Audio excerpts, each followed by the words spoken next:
नमस्कार, बहुत स्वागत है आपका। BSTV देख रहे हैं आप। आपके साथ मैं हूं कृतिका मिश्रा और बुलेटिन की शुरुआत करेंगे बड़ी खबर के साथ, जो कि राजधानी भोपाल से मिल रही है, जहां कांग्रेस 6 से 7 दिनों में अपनी पहली सूची जारी कर सकती है। आपको बता दें कि CEC की बैठक में कई नामों पर सहमति बनी है और ऐसे में कांग्रेस के लगातार मंथन के बाद कई प्रत्याशियों के नाम फाइनल हो गए हैं। 66 सीटों के प्रत्याशियों के नाम फाइनल हुए हैं और कम मार्जिन से हारने वाले नेताओं को एक बार फिर कांग्रेस ने टिकट दिया है। आपको बताते चलें, 140 प्रत्याशियों के नामों को लेकर मंथन हुआ, जहां 11 अक्टूबर दिल्ली में स्क्रीनिंग कमेटी की बैठक के बाद अब पहली लिस्ट जारी होगी। जहां आपको बताते चलें, कम मार्जिन से हारने वाले नेताओं को एक बार फिर मौका दिया जाएगा, एक बार फिर टिकट देने की तैयारी कांग्रेस कर रही है।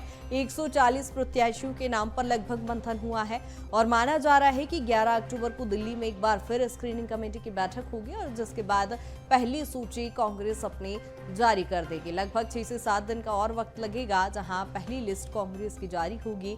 कांग्रेस इलेक्शन कमेटी की बैठक में ये नामों पर सहमति बनी है और ऐसे में कांग्रेस के लगातार मंथन में कई नाम भी फाइनल हुए हैं और जल्द ही इन नामों की घोषणा होगी। 66 सीटों के प्रत्याशियों के नाम फाइनल कर लिए गए हैं और लगभग 11 अक्टूबर को दिल्ली में एक बार फिर स्क्रीनिंग कमेटी की बैठक होगी और यहां जल्द ही पहली सूची कांग्रेस की ओर से जारी कर दी जाएगी।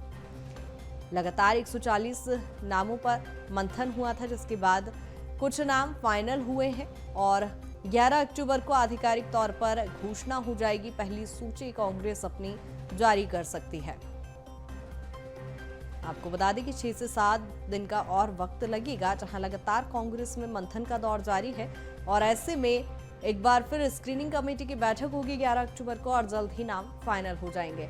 और इसी पर ज्यादा जानकारी के साथ भोपाल संवाददाता विवेक हमारे साथ जुड़ गए हैं। विवेक, क्या कुछ जानकारी? लगातार देख रहे हैं कांग्रेस में चिंतन मंथन का दौर जारी है, पहली सूची जारी होने को लेकर क्या कुछ अपडेट? बिल्कुल कृतिका, मध्य प्रदेश में चुनावी समय और चुनावी समय की यदि बात की जाए तो इस बार जो चुनाव है वो बड़ा दिलचस्प हो गया है, जहां बीजेपी पार्टी ने अपनी तीसरी सूची जारी कर दी है और बड़े धुरंधरों को कहीं ना कहीं मध्य प्रदेश के विधानसभा चुनाव में उतारा है। वहीं कांग्रेस पार्टी की जो पहली सूची है, जिसको लेकर कल दिल्ली में सेंटर इलेक्शन कमेटी की जो बैठक रखी गई थी, तमाम पहलुओं में चर्चा की गई। साथ ही सिंगल नामों की यदि बात की जाए तो कांग्रेस ने सिंगल नामों को लेकर कहीं ना कहीं मंथन किया और संभावना इस प्रकार से जताई जा रही कि करीब 140 प्रत्याशियों के नाम पर जो चर्चा है वो हो चुकी है और संभावना ये भी लगाई जा रही कि 6 से 7 दिन बाद कांग्रेस की जो पहली सूची है वो जारी हो सकती है और पहली सूची में करीब 66 ऐसे प्रत्याशी हैं, ऐसी विधानसभा सीटें हैं जो कम मार्जिन से हारी हैं, उनको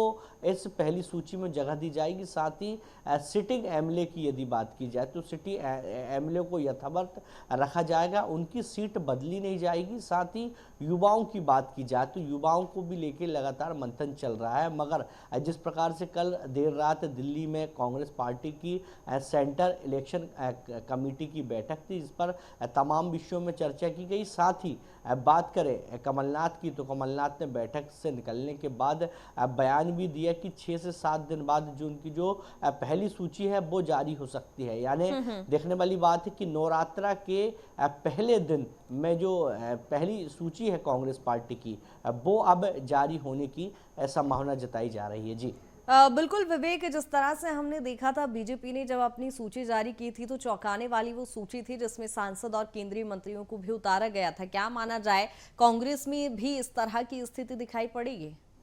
बिल्कुल कृतिका, कांग्रेस मध्य प्रदेश के तमाम जो बड़े चेहरे हैं वो तो आज धरातल पर लगातार कांग्रेस पार्टी के दिखाई दे रहे हैं, मगर बात की जाए कमलनाथ की तो जिस प्रकार से कमलनाथ ने आंतरिक सर्वे कराया था, कांग्रेस पार्टी का आंतरिक सर्वे हुआ था। साथ ही बात की जाए राहुल गांधी की टीम की तो उनके द्वारा भी एक अलग जो सर्वे है वो कराया गया है। यानी देखा है तो कांग्रेस पार्टी ने करीब 12 जो सर्वे है वो कराया था और इस 12 सर्वे के आधार पर कहीं ना कहीं जो टिकट का जो क्राइटेरिया है वो तय किया गया है। साथ ही जिस प्रकार से स्क्रीनिंग कमेटी की लगातार बैठक देखने को मिली थी मध्य प्रदेश के तमाम जो विधानसभा है उसको लेके कहीं ना कहीं चर्चा होती हुई दिखाई दी थी और संभावना भी लगाई जा रही थी कि अब जो लिस्ट है वो जारी होगी, मगर जिस प्रकार से सेंटर इलेक्शन कमेटी की बैठक हुई और बैठक के बाद कमलनाथ ने बाहर निकल के साफ कर दिया कि 6 से 7 दिन यानी नवरात्रा के पहले दिन से के लगभग जो पहली जो सूची है कृतिका वो जारी हो सकती है। यानी देखने वाली बिल्कुल बात विवेक, यानी दिग्गजों को भी उतारा जा सकता है, यानी देखने वाली बात होगी कि दिग्गजों को उतारने का कांग्रेस को कितना फायदा मिलता है। बने रही तमाम जानकारी के साथ।